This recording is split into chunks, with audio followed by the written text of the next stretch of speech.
మా అత్తమ్మ ఉసిరికాయ పచ్చడి చాలా బాగుపడుతుంది. అది ఎట్లా మిస్ అవుతున్నామా అని అనుకుంటే లక్కీగా మనకి ఇండియన్ స్టోర్లో మనకి ఉసిరికాయ దొరికినాయి. సో ఆ రెసిపీ ఇప్పుడు చెప్తా.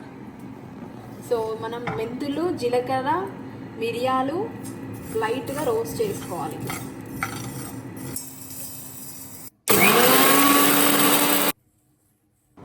ఇవే మనం తెచ్చుకున్న ఉసిరికాయలు.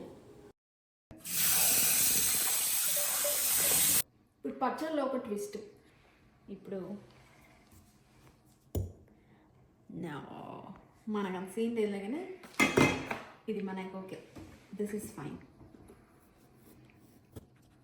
ఇలా గోల్డెన్ కలర్ వచ్చే ఫ్రై చేసుకొని పక్కన పెట్టుకోవాలి.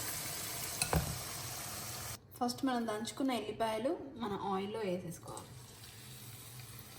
పసుపు 1.5 స్పూన్, కారం ఒక 4 స్పూన్స్ వేసుకుందాం.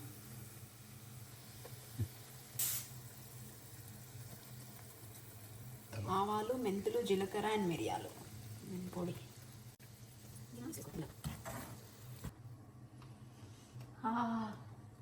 ఇప్పుడు గ్యాస్ ఆఫ్ చేసుకొని కలుపుకొని మనం ఈ ముక్కలు వేసేసుకుందాం.